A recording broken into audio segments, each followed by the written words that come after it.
Ukraine যুদ্ধ বন্ধে আলাস্কায় মার্কিন প্রেসিডেন্ট ট্রাম্প ও রুশ প্রেসিডেন্ট পুতিনের মধ্যে বৈঠকের ওপর ছিল বিশ্ববাসীর নজর। তবে 3 ঘণ্টার বৈঠকে আলোচনায় অগ্রগতি হয়েছে, কোনো চুক্তি হয়নি জানান ডোনাল্ড ট্রাম্প। যৌথ সংবাদ সম্মেলনে তিনি বলেন, গুরুত্বপূর্ণ কিছু ইস্যুতে মতপার্থক্য রয়েছে। পুতিনের সঙ্গে শিগগিরই আবার বৈঠক হবে বলেন ট্রাম্প। গত 25 বছরের বেশি রাশিয়া ক্ষমতায় থাকা ভ্লাদিমির পুতিন এ পর্যন্ত 5 মার্কিন প্রেসিডেন্টের সঙ্গে মোট 48টি বৈঠক করেছেন।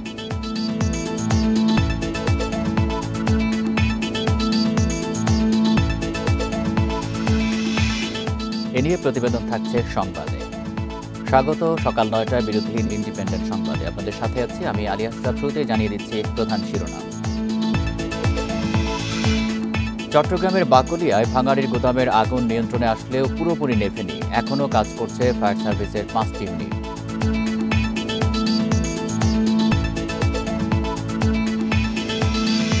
খুলনার রূপসায় কৃষি ব্যাংকের লকার ভেঙে 16 লাখ টাকা চুরি। জিজ্ঞাসাবাদে 3 সিকিউরিটি গার্ড আটক।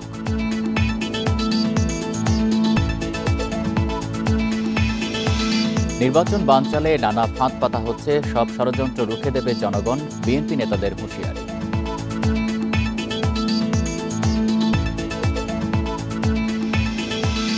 শুনছিলেন প্রধান শিরোনাম। সংবাদে এছাড়াও থাকছে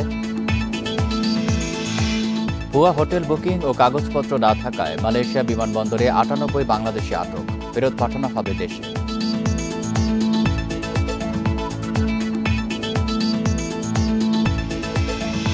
পাকিস্তানে বৃষ্টি ও বন্যায় একদিনে 194 জনের মৃত্যু। ভারতের কাশ্মীরে ভূমিধসে প্রাণহানি বেড়ে 7, ধ্বংসস্তূপে আটকা 5 শতাধিক।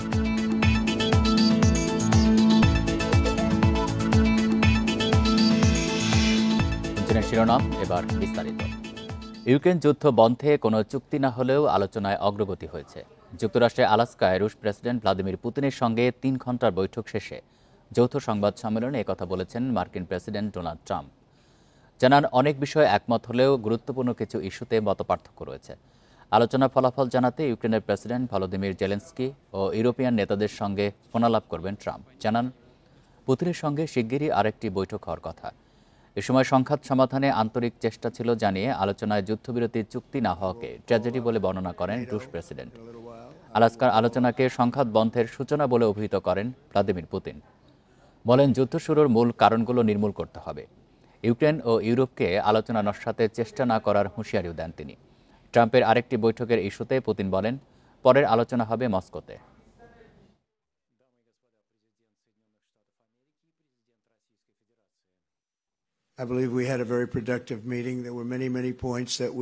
আমাদের বৈঠকটি খুবই ফলপ্রসূ হয়েছে। আলোচনায় অনেকটা অগ্রগতি হয়েছে। দু একটা বিষয় এখনো সমাধান হয়নি। বৈঠকের বিষয় জানাতে প্রেসিডেন্ট জেলেনস্কি ও ন্যাটোভুক্ত কয়েক দেশের নেতাদের সাথে ফোনালাপ করব আমি, কারণ সবাই চাচ্ছে আমরা একটা চুক্তি করি। আর প্রেসিডেন্ট পুতিনের সঙ্গে আমার চমৎকার সম্পর্ক, আমি তাকে ধন্যবাদ জানাতে চাই।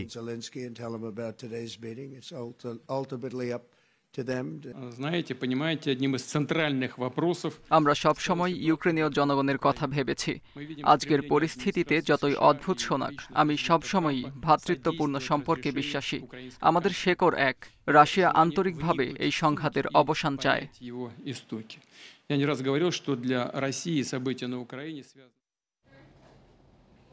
এ নিয়ে আরও জানাতে নিউ ইয়র্ক থেকে আমাদের সাথে যোগ দিচ্ছেন সহকর্মী SM সোলাইমান।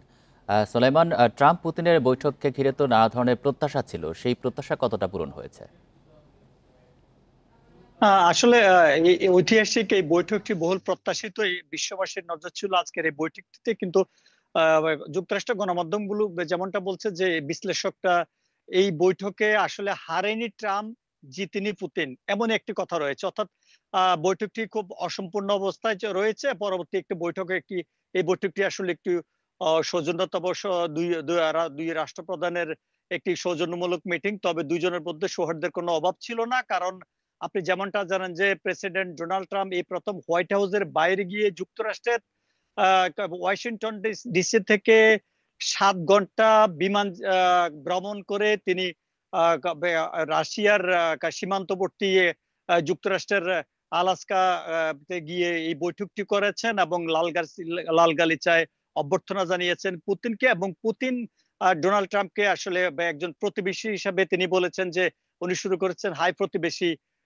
তো দুজনের মধ্যে সৌহার্দ্যপূর্ণ আলোচনা হয়েছে, কিন্তু এখানকার আন্তর্জাতিক রাজনৈতিক বিশ্লেষকরা যেমনটা বলেছেন যে যেই দেশের যুদ্ধবন্ধের জন্য দুই নেতা বসেছেন সেই দেশের প্রতিনিধি কিংবা সেই দেশের রাষ্ট্রপ্রধান জেলেনস্কিকে ছাড়া, অর্থাৎ ইউক্রেনের জেলেনস্কি ছাড়া এই বৈঠক আসলে কতটুকু ফলপ্রসূ হয়েছে অথবা ভবিষ্যতে হবে, সেটা আসলে প্রশ্ন থেকে যাচ্ছে। তবে একটা বিষয় আপনাকে জানিয়ে রাখি যে প্রেসিডেন্ট, রাজনৈতিক বিশ্লেষকরা বলছেন যে মার্কিন প্রেসিডেন্ট ডোনাল্ড ট্রাম্প আসলে বিশ্বব্যাপী তিনি আহ্বান জানিয়েছেন যে বিভিন্ন যুদ্ধ বন্ধের, যেমন ইরান ইরান যুদ্ধ কিংবা ইউক্রেন যুদ্ধ, এইসব যুদ্ধ বন্ধের জন্য তিনি যে শান্তির বার্তাবাহক হিসেবে বিশ্ববাসীর কাছে যে পরিচয় দিতে চাচ্ছেন এবং নিজের পরিচয় নতুন করে তুলে ধরতে চাচ্ছেন, সেই বিষয়টার প্রেক্ষাপটে আসলে তিনি এই বৈঠকটির আয়োজন করেছেন এবং সৌহার্দ্যপূর্ণ আলোচনা করেছেন। তবে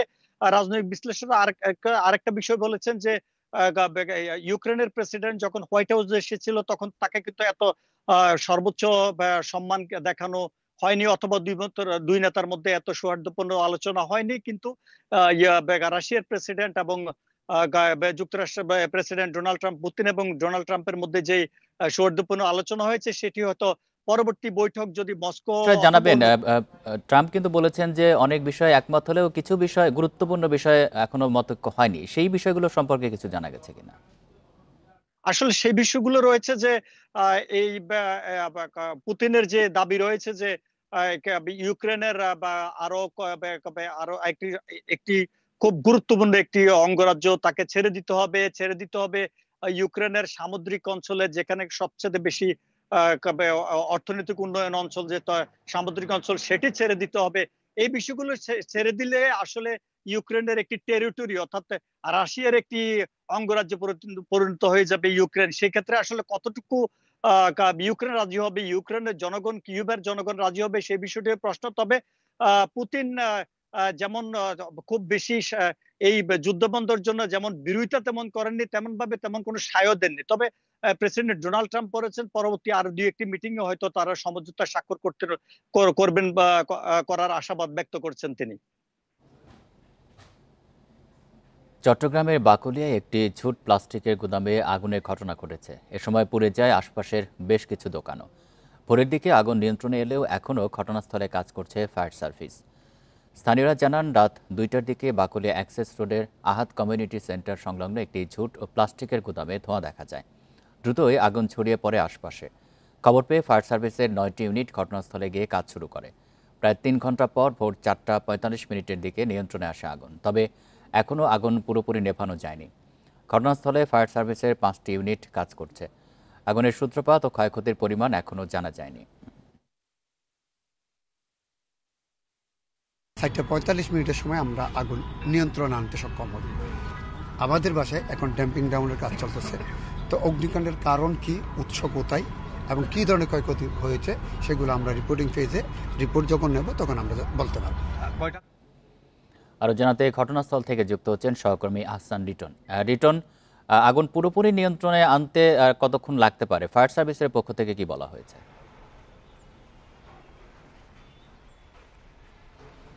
দেখুন, আমরা এখন থেকে 1 ঘন্টা আগেও যে পরিমাণ আগুনের লেলিহান শিখ এবং ধোঁয়া দেখেছিলাম সেটি আসলে বলা যেতে পারে যে আগের চেয়ে অনেকটা কমে এসছে এবং ফায়ার সার্ভিস এই পুরোপুরি আগুনটি নেভানোর জন্য তাদের যত রকমের যন্ত্রপাতি আছে সবকিছু দিয়ে তারা আসলে সর্বোচ্চ চেষ্টা চালিয়ে যাচ্ছে এবং ধারণা করা হচ্ছে যে কিছুক্ষণের মধ্যেই হয়তো আগুনটি পুরোপুরি তারা নেভাতে পারবেন। আপনি জানেন যে আমরা পূর্বে যেটি বলেছি সেটি হচ্ছে গতকালকে রাত 2টার দিকে চট্টগ্রামের বাকলি অ্যাক্সেস রোডের যে আহাত কমিউনিটি সেন্টার রয়েছে পাশেই একটি বড় গোডাউন, যেখানে বিপুল পরিমাণ প্লাস্টিকের বোতল, ককশিট এবং জুট ছিল। সেই জুটগুলোতে কোনো কারণে আগুন লাগে এবং সেটি প্রথমে স্থানীয়রা দেখতে পেয়ে ফায়ার সার্ভিস আসার পর এটি আসলে তারা আগুনটি পরিপূর্ণভাবে নিয়ন্ত্রণে আনার চেষ্টা করেন এবং অন্তত 2 ঘন্টা পর তারা আগুনটিকে নিয়ন্ত্রণে আনতে পারে। সেই হিসেবে বলা যেতে পারে যে আগুনটি এখন পর্যন্ত নিয়ন্ত্রণে আছে। তবে আমরা এখনও দেখছি কোথাও কোথাও আগুন জ্বলছে। তবে আসার বিষয়ে যেটি ফায়ার সার্ভিস যেটি আশ্বস্ত করছে সেটি হচ্ছে এই গোডাউনের বাইরে আগুন আর কোথাও কোনো দিকে যাওয়ার কোনো সুযোগ নেই। ভিতরে যেহেতু সবগুলো আসলে কাপড় জাতীয়, প্লাস্টিক জাতীয় জিনিস রয়েছে, সঙ্গত কারণে সেগুলো নেভাতে সেগুলো পরিপূর্ণভাবে নেভাতে আসলে খুব বেশি একটু সময় লাগবে। আপনি দেখছেন যে আসলে ফায়ার সার্ভিস নতুন করে পানি ছেটানোর যে কাজ সেটি শুরু করেছে এবং যেখানেই তারা ধোঁয়াতে দেখছেন কিন্তু সামান্য আগুন দেখছেন সেখানেই তারা পানি ছেটাচ্ছেন এবং এই অবস্থাতে যদি চলতে থাকে তাহলে ধারণা করা হচ্ছে কিছুক্ষণের মধ্যে আগুন নেভাতে পারবে। তবে ফায়ার সার্ভিস এবং অন্যান্য যারা স্থানীয় লোকজন ছিল তাদের কাছ থেকে যেটি জেনেছি সেটি হচ্ছে অত্র এলাকায় আসলে পানির উৎস কম, যে কারণে আসলে ফায়ার সার্ভিস থেকে তার কাছে থাকা যে সমস্ত পানি সেগুলো দিয়ে আসলে আগুন নেভানোর চেষ্টা তারা করে আসছেন সারা রাত ধরে। যদি আশপাশে কোনো পানির পুকুর কিংবা কোনো জলাশয় থাকতো তাহলে হয়তো আগুনটি তারা অনেক আগেই নিয়ন্ত্রণে কিংবা নির্বাপন করতে পারতেন। তো আমরা দেখছি যে আগুনকে শতভাগ আগুনটি নেভানোর জন্য যেই চেষ্টা সেটি তারা চালাচ্ছেন। একটা আশার বিষয় হচ্ছে এখনো পর্যন্ত আমরা যেহেতু গভীর রাতে আগুনটি ধরেছি এবং এই গোডাউনে কেউ থাকে না, থাকার কথা নয়, সংযোগ কারণে এখন পর্যন্ত কেউ আহত নিহত হওয়ার খবর আমরা পাইনি। তো সব কিছু মিলিয়ে আমরা দেখছি যে ঘণ্টাখানেক আগেও আগুন যেটুকু আগুন দেখেছিলাম, ধোঁয়া দেখেছিলাম সেটি এখনও আছে, তবে আগের যে সেই তীব্রতা যেটি সেটি এখন নেই। ফলে আমরা ধারণা করছি কিছুক্ষণের মধ্যেই আগুন পরিপূর্ণভাবে নির্বাপন করা যাবে। ফায়ার সার্ভিসের পক্ষ থেকে আসলে তেমনটি আমাদেরকে জানানো হয়েছে। তবে কী পরিমাণ ক্ষয়ক্ষতি হয়েছে এবং কী কারণে আগুনটি লেগেছে সেটা এখনও পর্যন্ত তারা আসলে নিশ্চিত করতে পারেনি। চট্টগ্রাম থেকে জানাচ্ছেন সহকর্মী আহসান লিটন। খুলনার রূপসায় কৃষি ব্যাংকে দরজার তালা ও ভল্ট ভেঙে 16 লাখ টাকার বেশি চুরি হয়েছে। সিসিটিভি ফুটেজ অনুসারে শুক্রবার ভোর 6:30টার দিকে টাকা লুটের ঘটনা ঘটে জানিয়েছে পুলিশ। এই ঘটনায় 3 নিরাপত্তা রক্ষীকে জিজ্ঞাসাবাদের জন্য আটক করা হয়েছে। শুক্রবার ভোরে রূপসায় বাংলাদেশ কৃষি ব্যাংকের শাখার দরজার মোট 6টি তালা কেটে প্রবেশ করে চোর। 3তলা ভবনের দোতলায় অবস্থিত ব্যাংকের সামনের সিসি ক্যামেরা কাপড় দিয়ে ঢেকে দেয় দুর্বৃত্তরা। তারপর ভল্ট ভেঙে টাকা লুট করে তারা। ব্যাংক কর্মকর্তারা জানান, বৃহস্পতিবার বিকেলে ব্যাংক তালা দিয়ে বেরিয়ে যান তারা, আর শুক্রবার রাত 10টার দিকে চুরির সংবাদ জানতে পারেন। ভল্টে 16,16,000 টাকা ছিল জানালেন ব্যাংক ম্যানেজার। 16,16,000 সামথিং আর কি, 16,16,000, সেখান থেকে 1420 টাকা আছে, আর নাই। আর কি এখান থেকে না, আর কোনো কিছু পাওয়া যায়নি। পুলিশ বলছে, ছুটির দিনে ভোরে ব্যাংকের নিরাপত্তা ব্যবস্থা ভেঙে টাকা লুট করা হয়। ব্যাংকে সার্বক্ষণিক নিরাপত্তা কর্মী থাকার কথা, তবে সে সময় কেউ ছিল না। জিজ্ঞাসাবাদের জন্য 3 নিরাপত্তা কর্মীকে আটক করা হয়েছে। তালা ভেঙে তাদের যে কিছু ভল্টে টাকা পয়সা ছিল, এরকম কিছু টাকা চুরি হয়েছে। তো কত টাকা গেছে এগুলো আসলে ম্যানেজার বা যারা ব্যাংকের কর্তৃপক্ষ আছে তারা তাদের খাতাপত্র এগুলো ডিটেইলস করে আমাদেরকে জানাবে, তারা বলছে। ব্যাংকের মতো সুরক্ষিত স্থান থেকে এত সহজে তালা ভেঙে চুরির ঘটনায় এলাকায় চাঞ্চল্য সৃষ্টি হয়েছে। টাকা লুটে জড়িতদের দ্রুত গ্রেপ্তারের দাবি সংশ্লিষ্টদের। Independent news. মালয়েশিয়ার কুয়ালালামপুর আন্তর্জাতিক বিমানবন্দরে আটকে দেওয়া হয়েছে 98 বাংলাদেশিকে। ঢাকা থেকে কুয়ালালামপুর গেলেও দেশটিতে প্রবেশের অনুমতি পাননি তারা। শুক্রবার এই তথ্য নিশ্চিত করেছে মালয়েশীয় বার্তা সংস্থা বার্নামা।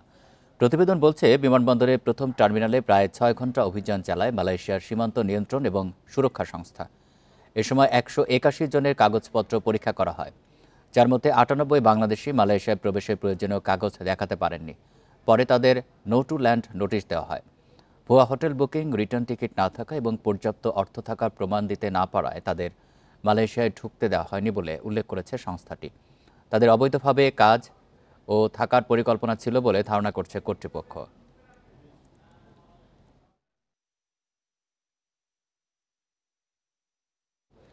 নির্বাচন বানচালে নানা ফাঁদ পাতা হচ্ছে জানিয়ে নেতাকর্মীদের সতর্ক করেছে বিএনপি। দলের চেয়ারপারসন বেগম খালেদা জিয়ার জন্মদিন উপলক্ষে আয়োজিত অনুষ্ঠানে নেতারা বলেন, জনগণ ভীত সন্ত্রস্ত হয় এমন কার্যক্রম থেকে সবাইকে বিরত থাকতে হবে। যে কোনো ষড়যন্ত্র দেশের জনগণ রুখে দেবে বলে হুঁশিয়ারি দেন নেতারা। বিএনপি চেয়ারপারসন বেগম খালেদা জিয়ার জন্মদিন উপলক্ষে রাজধানীর নয়াপল্টনে দলের কেন্দ্রীয় কার্যালয়ে মিলাদ মাহফিলের আয়োজন করা হয় শুক্রবার। এ সময় বিএনপি প্রধানের আত্মত্যাগ ও গণতন্ত্র প্রতিষ্ঠার সংগ্রামে তার অবদানের কথা তুলে ধরেন বিএনপি নেতারা।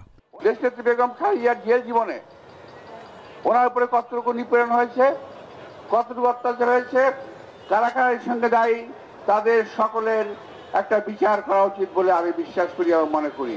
সুযোগ থাকলেও গণতন্ত্র এখনো নাগালের বাইরে বলে জানান বিএনপি নেতারা। আগামীতে বিএনপির নেতৃত্বে দেশে গণতন্ত্র ফিরে আসবে বলে প্রত্যাশার কথা জানান বিএনপি নেতারা। অর্থাৎ একটা ষড়যন্ত্র চলমান আছে নির্বাচনকে বানচাল করার জন্য। আমরা সতর্ক সজাগ থাকবো, কারো পাতানো ফাঁদে বা কারো পাতানো কথা উত্তর দিয়ে যাতে গণতন্ত্রে ভুলণ্ঠিত না হয়। এদিকে সকালে জাতীয় প্রেস ক্লাবে এক আলোচনা সভায় বিএনপি চেয়ারপারসনের উপদেষ্টা জয়নুল আবদিন ফারুক বলেন, সুষ্ঠু নির্বাচন দিতে ব্যর্থ হলে অধ্যাপক ইউনূসের নাম ইতিহাসে কলঙ্কজনকভাবে লেখা থাকবে। বাংলাদেশে অচিরেই যেন যে শাহাবুদ্দিন রশিদ নিয়ে একজন পুলিশ দিয়ে নির্বাচন করতে পেরেছে, সেই মতো একটি নির্বাচন করে ডক্টর ইউনূস আপনি ইতিহাসের পাতায় লেখা থাকবেন। যদি তাই না করতে পারেন, ইতিহাসের কলঙ্কে আপনার নাম লেখা হয়ে যাবে। নির্বাচন নিয়ে ষড়যন্ত্র হলে দেশের জনগণ রুখে দিবে বলেও হুঁশিয়ারি করেন তিনি। যদি জনগণ চায়, যদি শাহাবুদ্দিনের মতো একটি নির্বাচন দেশে হয়। Rifat Alam, independent news, Dhaka. খুলনার রূপসায় কৃষি ব্যাংকের দরজার তালা ও ফল্ট ভেঙে 16 লাখ টাকার বেশি চুরি হয়েছে। আরও জানাতে খুলনা থেকে যুক্ত হচ্ছেন সহকর্মী অভিজিৎ পাল। অভিজিৎ, এই ঘটনায় এখন পর্যন্ত এদের 3 জনকে জিজ্ঞাসাবাদের জন্য আটক করা হয়েছে। তাদের কাছ থেকে কোনো তথ্য পাওয়া গেছে কিনা, পুলিশ কি বলছে, আর আসামিদের ধরতে কি ধরনের পদক্ষেপ এখন পর্যন্ত নেওয়া হয়েছে?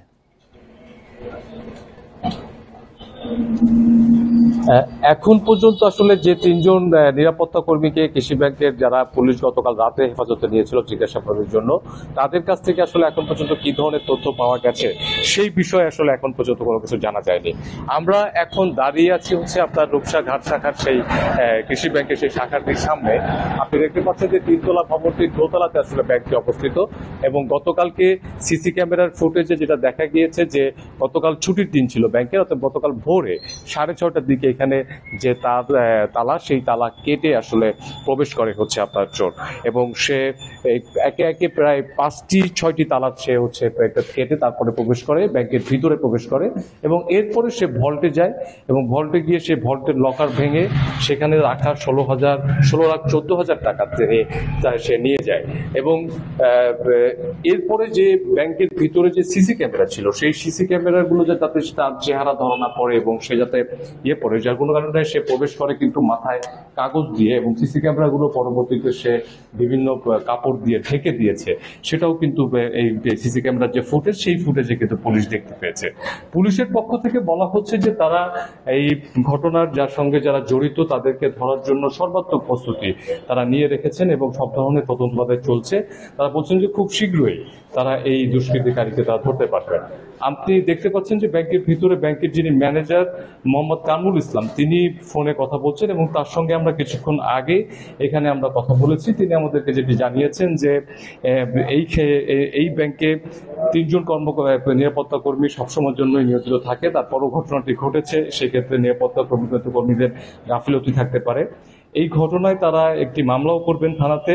এই জন্য তাদের যারা ঊর্ধ্বতন কর্মকর্তারা আছেন তারা এখানে আসছেন, আসার পরে তারা থানাতে এই ঘটনায় একটি মামলা করবেন।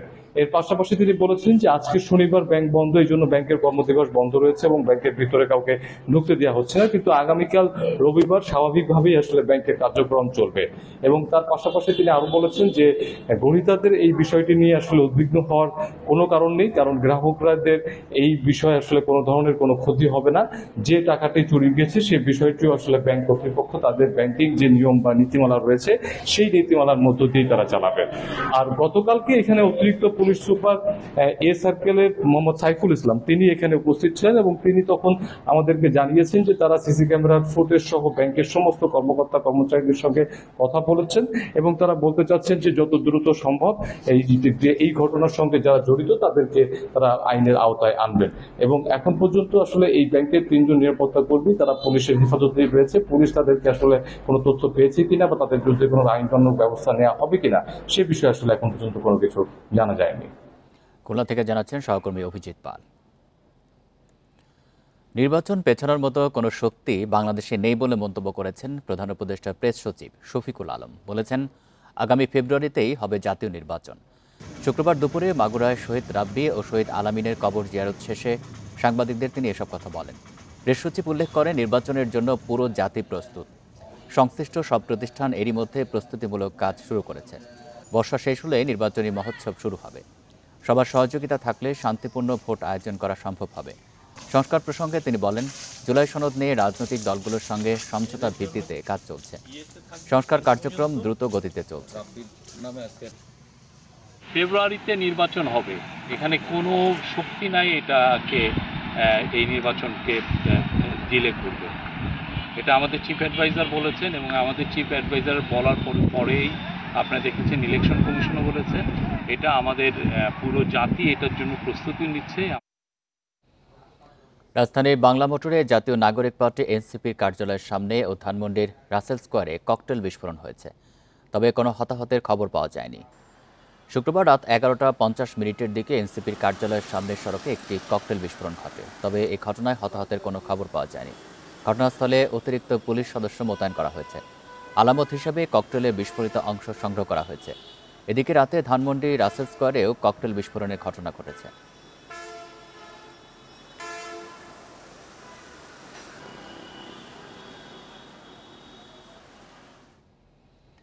রাজধানীর বনানীতে ফ্রেন্ডস কমিউনিটি ক্লাব নামে একটি অনুমোদনহীন ক্লাবে অভিযান চালিয়ে 31 বোতল মদ ও 52 বোতল বিয়ার উদ্ধার করেছে পুলিশ। তবে এই ঘটনায় কাউকে গ্রেপ্তার করা হয়নি। বনানী থানার ভারপ্রাপ্ত কর্মকর্তা মোহাম্মদ রাসেল সরোয়ার জানান, শুক্রবার সন্ধ্যায় গোপন সংবাদের ভিত্তিতে অভিযানে গেলে ক্লাবটিতে কাউকে পাওয়া যায়নি। নিরাপত্তা প্রহরীর মাধ্যমে ক্লাবের তালা খুলে অভিযান চালায় পুলিশ। এ সময় অবৈধ এসব মদ ও বিয়ার পায় কর্মকর্তারা। এই ঘটনায় যথাযথ আইনি প্রক্রিয়া চলমান রয়েছে বলেও জানান রাসেল সরোয়ার।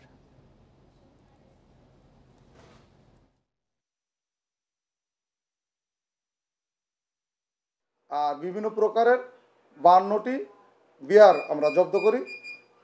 এই কোনো আসামি গ্রেপ্তার করা সম্ভব হয় নাই। সনাতন হিন্দু ধর্মাবলম্বীদের ভগবান শ্রীকৃষ্ণের জন্মতিথি ও শুভ জন্মাষ্টমী আজ সকাল 8টা থেকে ঢাকেশ্বরী জাতীয় মন্দিরে চলছে দেশ জাতির মঙ্গল কামনায় শ্রী শ্রী গীতাযজ্ঞ। বেলা 3টায় কেন্দ্রীয় মিছিল ও রাতে থাকছে শ্রীকৃষ্ণ পূজার আয়োজন। রাজধানীর পলাশী মোড়ে কেন্দ্রীয় জন্মাষ্টমী মিছিলের উদ্বোধন করবেন সেনাপ্রধান জেনারেল ওয়াকারুজ্জামান, নৌবাহিনী প্রধান অ্যাডমিরাল এম নাজমুল হাসান, বিমানবাহিনী প্রধান air chief marshal Hasan Mahmud Khan ও নবম পদাতিক ডিভিশনের GOC major general Mohammad Moin Khan. পরে মিছিলটি প্রতি বছরের মতো এবারও একই পথ ঘুরে পুরান ঢাকার বাহাদুর শাহ পার্কে গিয়ে শেষ হবে। জন্মাষ্টমী উপলক্ষে সনাতন ধর্মাবলম্বীদের শুভেচ্ছা ও অভিনন্দন জানিয়েছেন প্রধান উপদেষ্টা অধ্যাপক মোহাম্মদ ইউনুস। এবছর ডেঙ্গু আক্রান্ত ও প্রাণহানির শীর্ষে বরগুনা। এ পর্যন্ত সেখানে মৃত্যু হয়েছে 40 জনের, আক্রান্ত প্রায় 5,500। এডিস নির্মূলে কার্যকর উদ্যোগ না নিলে ডেঙ্গুর প্রকোপ আরও বাড়ার শঙ্কায় চিকিৎসকেরা। এদিকে পিরোজপুরে এবছর ডেঙ্গুতে মৃত্যু না হলেও আক্রান্ত প্রায় 500। মায়ের ছবির পাশে শুয়ে 2 বছরের শিশু ইয়ানা কখনো মায়ের ছবিতে খাবার তুলে দিচ্ছে। ডেঙ্গুতে আক্রান্ত হয়ে 26 জুন 250 শয্যা হাসপাতালে মারা যান ইয়ানার মা। তিনি সহ এবার জেলায় ডেঙ্গুতে প্রাণহানি 40। প্যারাসিটামল দিয়ে যায় আর ওষুধের টোকেন হাতে ধরিয়ে দেয় যে আপনি আনেন। আসলে এরকম চললে এরকম আজমেরি মোনালিসার মতো প্রাণ আরও ঝরবে। চলতি বছর ডেঙ্গু চিকিৎসা নিয়েছেন প্রায় 5,500 রোগী। তাদের অভিযোগ, হাসপাতাল থেকে শুধু প্যারাসিটামল আর স্যালাইন ছাড়া অন্য কোনো ওষুধ পাচ্ছেন না। চিকিৎসকেরা বলছেন, আপাতত কিছুটা কমলেও সেপ্টেম্বরে আবারও বাড়তে পারে রোগীর চাপ। কালকে আসার পর থেকে এই পর্যন্ত শুধু একটা স্যালাইন পাইছি আর কটা প্যারাসিটামল পাইছি। বৃষ্টির সাথে তো ডেঙ্গুর একটা সম্পর্ক আছে, তো সেই হিসাবে আমরা সতর্ক, বাড়তে পারে। তবে লাস্ট 10-15 দিনের ট্রেন্ড অনুযায়ী পেশেন্ট কমে গেছে। এদিকে পিরোজপুরে এবছর ডেঙ্গুতে মৃত্যু না হলেও দিন দিন বাড়ছে আক্রান্তের সংখ্যা। জানুয়ারি থেকে আগস্ট পর্যন্ত আক্রান্ত প্রায় 500। হাসপাতালে ধারণ ক্ষমতার চেয়ে 3 গুণ বেশি রোগী থাকায় হিমশিম খাচ্ছেন চিকিৎসকেরা। ডেঙ্গু রোগী সবই রোগীগুলো একসঙ্গে রাখছে, আমাদের তো কোনো চিকিৎসা হয় না, পরিবর্তন হয় না। সহনশীল অবস্থায় আছে, নিয়ন্ত্রণে আছে। তো সেই হিসাবে আমাদের এখানে কোনো মহামারী আকার ধারণ করে নাই। সেই হিসাবে আমরা আমাদের নিজস্বভাবে ব্যবস্থাপনায় আমরা আমাদের রোগীদের সেবা দিয়ে যাচ্ছি। ডেঙ্গুর প্রকোপ বৃদ্ধির ঝুঁকি থাকলেও মশা নিধনে তেমন কোনো উদ্যোগ নেয়নি কর্তৃপক্ষ, অভিযোগ স্থানীয়দের। Tanzil Hasnat, independent news.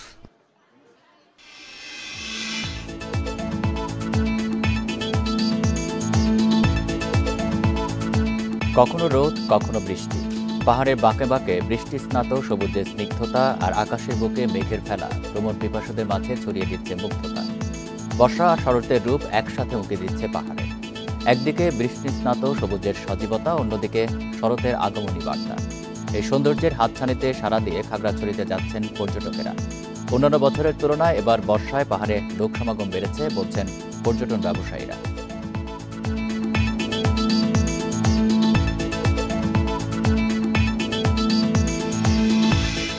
এ নিয়ে বিস্তারিত প্রতিবেদন থাকছে সংবাদের শেষ অংশে। আলুর ফলন ভালো হলেও ন্যায্য দাম না পেয়ে লোকসানে কৃষকরা। তাদের দাবি, বাজার দরে বিক্রি করে মুনাফা তো দূরের কথা, উৎপাদন খরচে উঠছে না। ফলে আলু মজুত করে বিপাকে কৃষক, ব্যবসায়ী। হিমাগারে জায়গা কম থাকায় ঘরে সংরক্ষণ করায় পচন ধরছে আলুতে। ফলে বিক্রি করতে হচ্ছে উৎপাদন খরচের অর্ধেক দামে।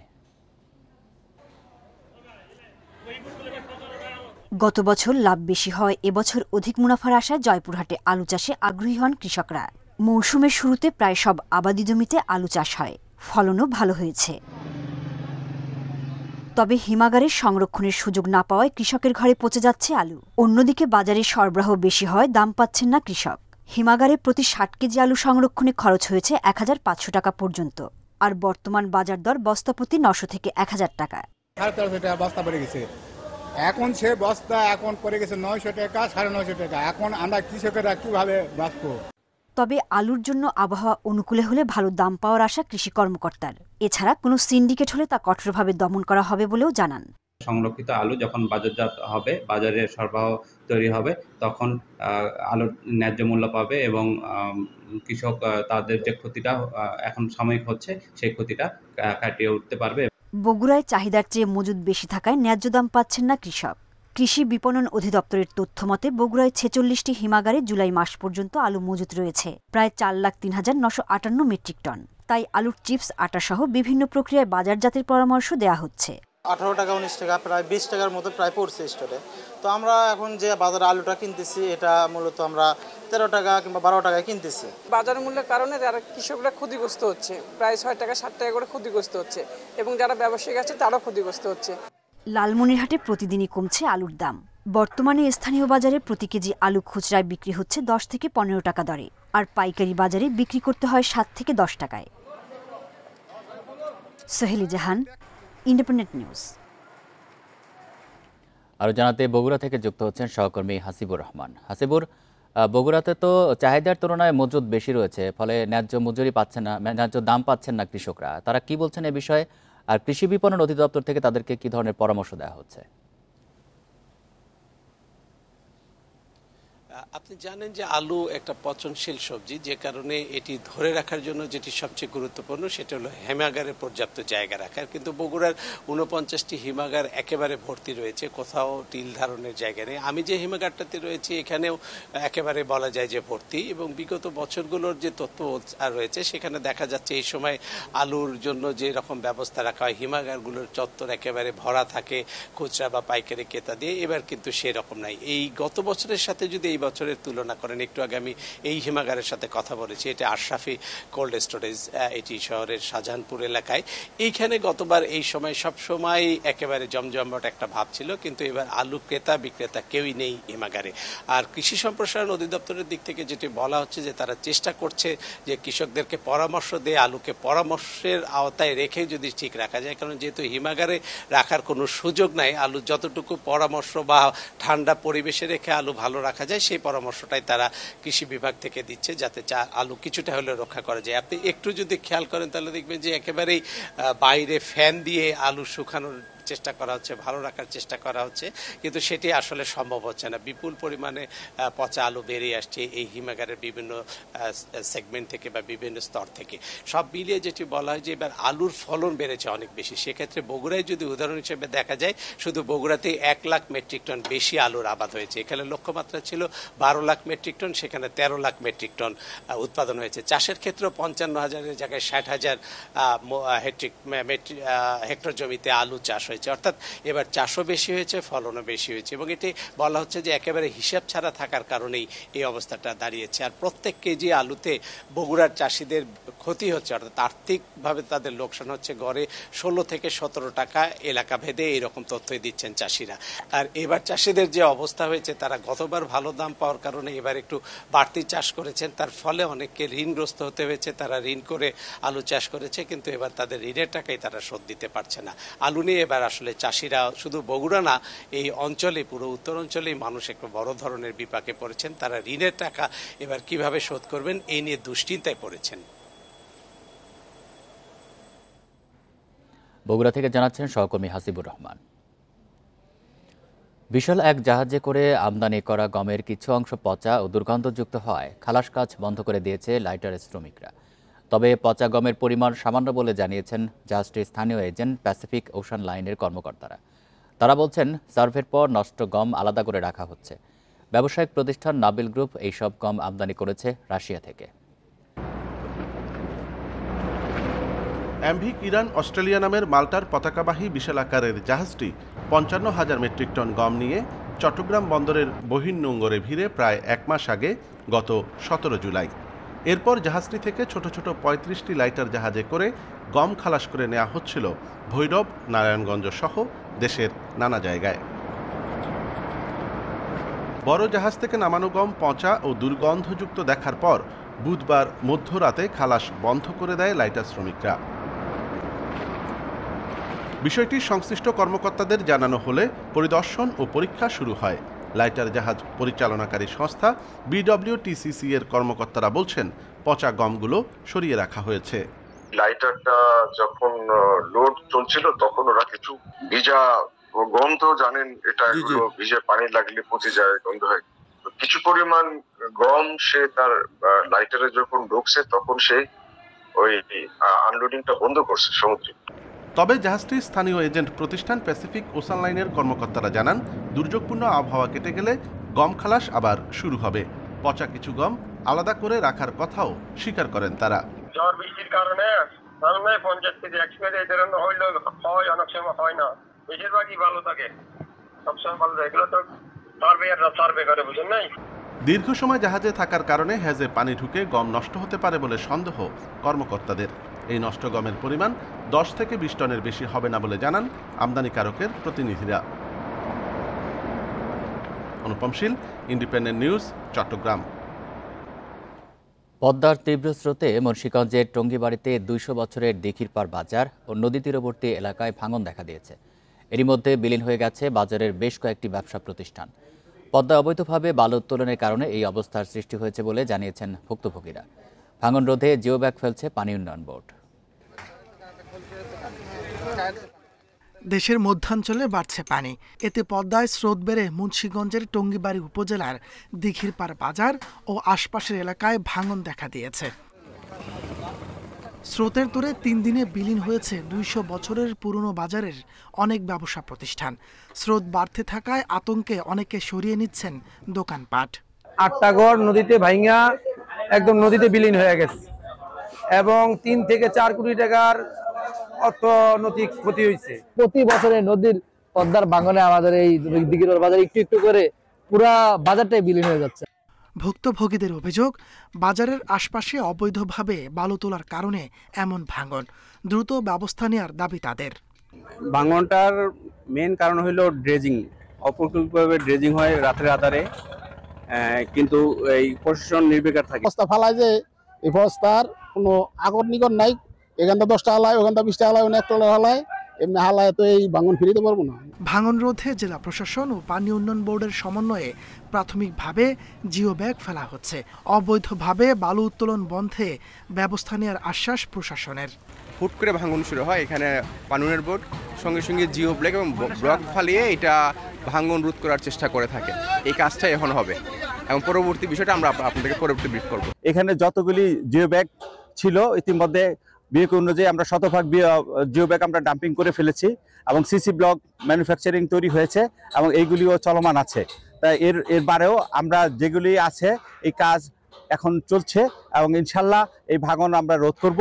স্থানীয়রা বলছেন জিও ব্যাগ ফেলে ভাঙন বন্ধ সমাধান নয়, স্থায়ী ভাঙন ঠেকাতে প্রয়োজন টেকসই বাঁধ নির্মাণ। Independent news.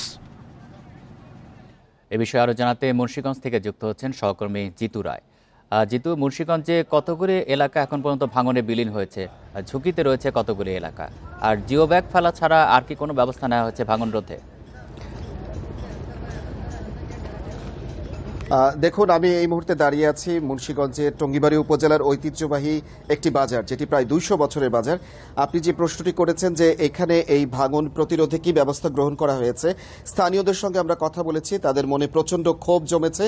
তারা যেটি বলছেন, অবৈধ বালু উত্তোলনের কারণে এই 200 বছরের এই যে বাজারটি, এখানে পানি বাড়ার সাথে সাথে তীব্র স্রোতে এখন পর্যন্ত 9টি দোকান কিন্তু এখানে নদীগর্ভে বিলীন হয়ে গেছে। 200-র ওপরে এই বাজারটিতে দোকান রয়েছে, সেটি এখন পুরোপুরি হুমকির মুখে। তারা কিন্তু নিদ্রাহীন জীবনযাপন করছেন। আর এই জায়গাটিতে পানি উন্নয়ন বোর্ডের এই ভাঙন প্রতিরোধের তাৎক্ষণিক যে ব্যবস্থার কথা তারা যেটি বলেছেন, তারা বলছেন যে জিও ব্যাগ ফেলছেন, কিন্তু জিও ব্যাগ ফেলার এই যে প্রক্রিয়াটি, যে ভাঙনের যে তীব্র স্রোত আমরা লক্ষ্য করতে পাচ্ছি নদীতে, তীব্র স্রোতকে এই নদী গর্ভে বাজারটিকে ধরে রাখতে হলে কিন্তু যে পরিমাণ জিও ব্যাগ ফেলা হচ্ছে সেটি কিন্তু একেবারেই পর্যাপ্ত না। এই ধরনের জিও ব্যাগ ফেলে কিন্তু এই জায়গাটিতে স্থানীয়রা বলছেন কোনোভাবেই এই বাঁধটি রক্ষা করা তাদের এই কার্যক্রমের মধ্যে সম্ভব নয়। আমরা পানি উন্নয়ন বোর্ডের কর্মকর্তাদের সঙ্গে যেটি বলেছি, তারা যেটি বলছেন, তাদের এই জিও ব্যাগগুলোরও অপর্যাপ্ততা রয়েছে। তারা এই জিও ব্যাগগুলো প্রস্তুত করছেন এবং এখানে এনে ফেলছেন, কিন্তু স্থানীয়রা দাবি করছেন যে দীর্ঘদিন ধরে এই ভাঙন থাকলেও 4 বছর আগে থেকে এই ভাঙনটি আরও বেশি করে রূপ নেয়। গত বছরও ভাঙন দেখা দিয়েছিল, কিন্তু এখানে যে প্রকল্পটি গ্রহণ করা হয়েছিল, স্থায়ী বেড়িবাঁধের যে প্রকল্পটি, সেই স্থায়ী বেড়িবাঁধের প্রকল্পটি 2023 সালে শেষ হওয়ার কথা থাকলেও কিন্তু এখন পর্যন্ত এই প্রকল্পটি শেষ হয়নি, যার কারণে কিন্তু এই ভাঙন আতঙ্ক কিন্তু এখন আরও বৃদ্ধি পাচ্ছে। পানি উন্নয়ন বোর্ড যেটি বলছেন যে আমরা চেষ্টা করছি যে তারা এইখানে এই জিও ব্যাগের মাধ্যমে এটা ফেলার জন্য, কিন্তু বাস্তবিক অর্থে যেটি লক্ষ্য করা যাচ্ছে যে পানির যে তীব্র স্রোত, ক্ষণে ক্ষণে থেকে এই তীব্র স্রোতে কিন্তু মাটি, দোকানপাট, আশেপাশে যা আছে তা কিন্তু ধীরে ধীরে ধাপে ধাপে কিন্তু ভেঙে ভেঙে পড়ছে। এবং এই তীব্র স্রোত যদি আরও বাড়তে থাকে, স্থানীয়রা ধারণা করছেন এই বাজারটি হয়তোবা নদীগর্ভে একেবারে বিলীন হয়ে যেতে পারে। আর এই কারণে স্থানীয়দের মধ্যে প্রচণ্ড ক্ষোভ আমরা লক্ষ্য করতে পারছি। মুন্সিগঞ্জ থেকে জানাচ্ছেন সহকর্মী জিতু রায়। টানা বৃষ্টিতে দেশের বিভিন্ন অঞ্চলে জলাবদ্ধতায় ক্ষতি হয়েছে ফসলের। জমিতে পানি জমায় নষ্ট হচ্ছে আমন ধান, কাঁচা মরিচ সহ সবজির ক্ষেত। এতে বিপাকে পড়েছেন কৃষকরা। নিচু এলাকার জমি থেকে দ্রুত পানি নিষ্কাশনের পরামর্শ কৃষি বিভাগে।